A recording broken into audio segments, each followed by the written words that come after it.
Chers frères et sœurs en Christ, amis et connaissances, bien-aimés dans le Seigneur, que la paix, la grâce, l'amour de Dieu vous soit immensément renouvelé. Voici la parole vivante. Seigneur, permets-moi d'aller d'abord ensevelir mon Père. Mais Jésus lui dit, « Suis-moi et laisse les morts ensevelir leurs morts. » Matthieu 8, verset 21. Seigneur, permets-moi d'aller d'abord ensevelir mon Père. Suis-moi et laisse les morts ensevelir leurs morts.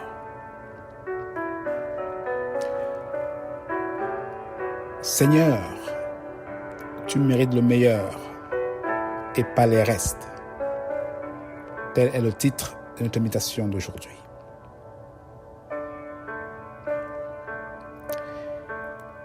Dans certaines familles, les animaux domestiques sont mieux traités que les autres. Par exemple, un chien dans une famille attendra toujours pour manger les restes de table, comme les os de viande, les arrêts de poisson, ou même s'il n'en trouve pas, il ira fouiller les restes dans les poubelles. Un autre chien, dans une autre famille, n'attendra jamais les restes, car le budget alimentaire de la famille l'inclut. Il peut donc manger de la nourriture fraîchement préparée. Il peut savourer les meilleurs mets des chiens qui soient et être plus en santé. Ce dernier est considéré comme une personne de la famille et mérite donc toutes les attentions qui soient. Comment traitons-nous notre Dieu, notre Créateur? Est-ce que nous lui donnons à ce qui reste de nous? Ou bien nous lui donnons le meilleur de nous? Je dirais que dans la plupart des temps, alors que vous y réfléchissez, que nous lui donnons ce qu'il nous reste. Par exemple, le reste de notre temps. Le temps que nous lui consacrons vient souvent en dernier.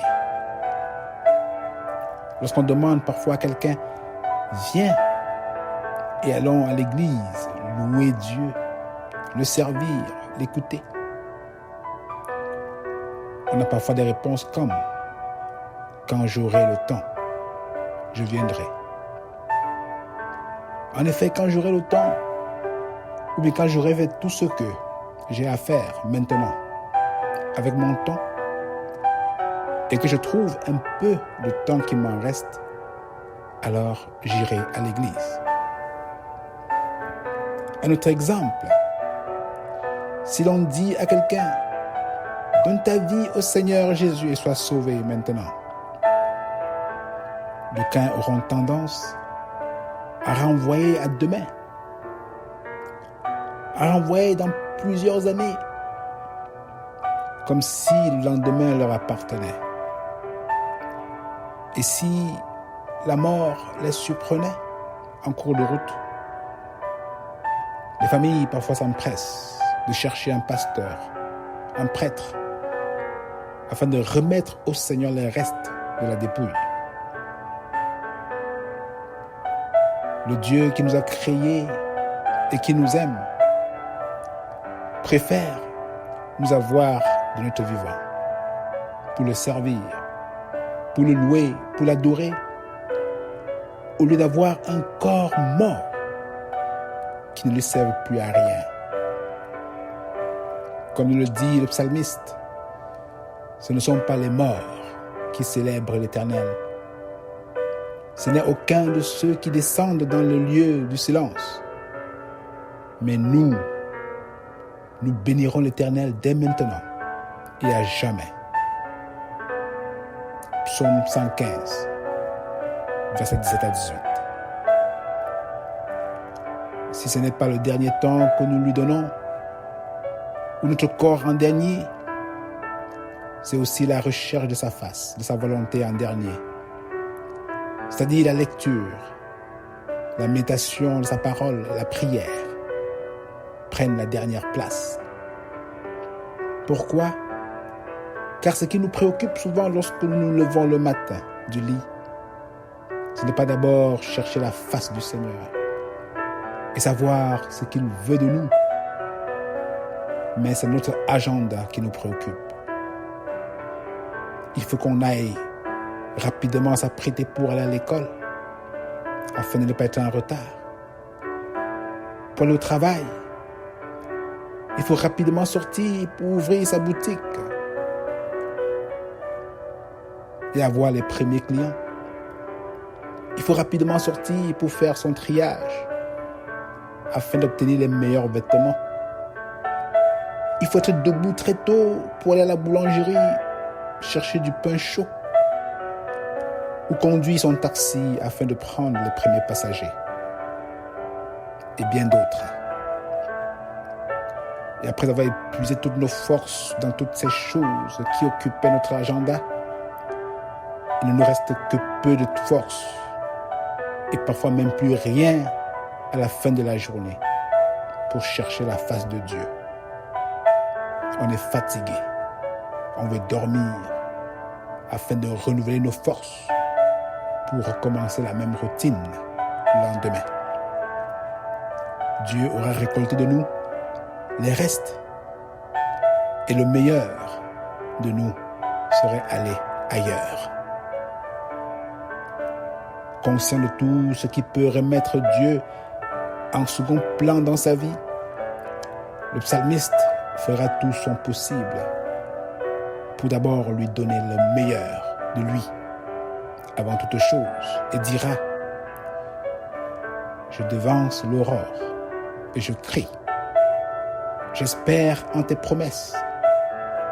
Je devance les veilles et j'ouvre les yeux pour méditer ta parole. Psaume 119, verset 147. En d'autres termes, le psalmiste consacre les premières heures de ses journées pour chercher le Seigneur avant toute chose. Les exemples sont nombreux et variés dans nos vies, où nous donnons consciemment ou non les restes à notre Dieu et non le meilleur. N'oublions pas que ce que nous sommes et avons vient de Dieu. Il n'y a rien de ce que nous avons, que ce soit notre temps, notre argent et notre souffle de vie, qui ne viennent pas de lui. C'est lui qui donne, c'est lui qui reprend. Ne le laissons pas reprendre les restes, mais laissons-le, oui, être le premier à bénéficier de ce que nous avons à offrir. En le faisant, nous l'honorons et serons bénis en retour. Sa parole de nous dire, au psaume 37, verset 4, « Fais de l'Éternel tes délices.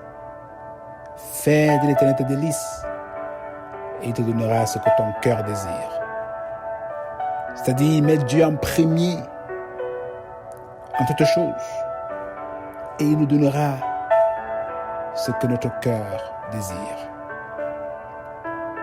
Alors mon frère, ma soeur, mon ami, ne croyons pas tout gagner en mettant Dieu au second plan.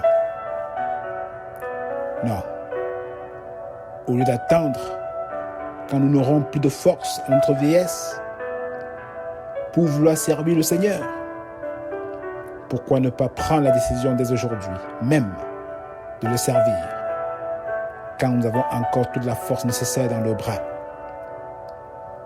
Au lieu d'attendre à notre mort que l'on prie et remette au Seigneur les restes de nos corps qui ne lui serviront à rien Pourquoi ne pas profiter de notre vivant pour venir au Seigneur et ainsi commencer à jouir de toutes les bénédictions spirituelles qu'il a en réserve pour tous ceux qui croient. Au lieu d'attendre la fin de la journée, lorsque nous sommes tous fatigués, épuisés, pour prier et vouloir chercher la face de Dieu dans le risque de dormir, pourquoi ne pas dévancer l'aurore pour chercher sa face et le laisser guider notre journée selon sa volonté? Notre Dieu mérite le meilleur de nous et non le reste. Si nous avons la volonté de lui offrir le meilleur, de le garder en premier en toutes choses, parce qu'il est notre Dieu, plus précieux que l'or, plus précieux que toutes choses, alors nous verrons dans nos vies comment il récompense ceux qui le cherchent en premier. Et c'est ma prière pour toi. C'est ma prière pour moi-même. Donner à notre Dieu le meilleur de nous et non les restes.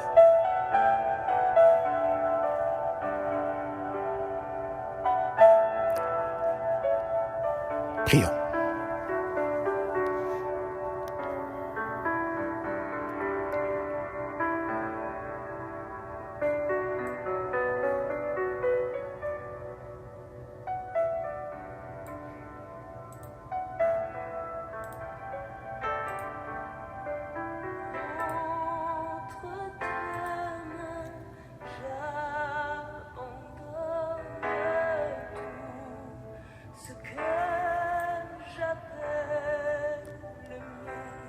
Seigneur, tout ce que nous sommes et avons ne viennent que de toi. Mais au lieu de te redonner le meilleur de nous, le meilleur des fruits de nos récoltes, de notre temps, de notre argent, de nos forces et même de notre vie, nous avons été égoïstes et avons préféré garder toutes ces meilleures choses pour nous-mêmes pour te donner les restes. Sinon rien. Ô Père, nous te demandons pardon et te prions de nous aider à revoir nos priorités et te laisser occuper le centre de notre vie. Occuper la première place. Car lorsque tu es premier en toutes choses dans nos vies, toutes les autres choses prennent leur place. Oui, prends tout, Seigneur. Oui, prends tout, Seigneur. Sois béni, mon frère. Sois béni, ma sœur. Et passe le mot, afin que d'autres aussi puissent revoir leurs priorités et remettre à Dieu le meilleur. Je prie qu'il vous bénisse abondamment, qu'il vous donne la force de revoir ses priorités à la plus grande gloire de son nom, et que dans sa grâce, il nous donne de nous revoir une prochaine fois. Soyez bénis, bonne journée et à bientôt.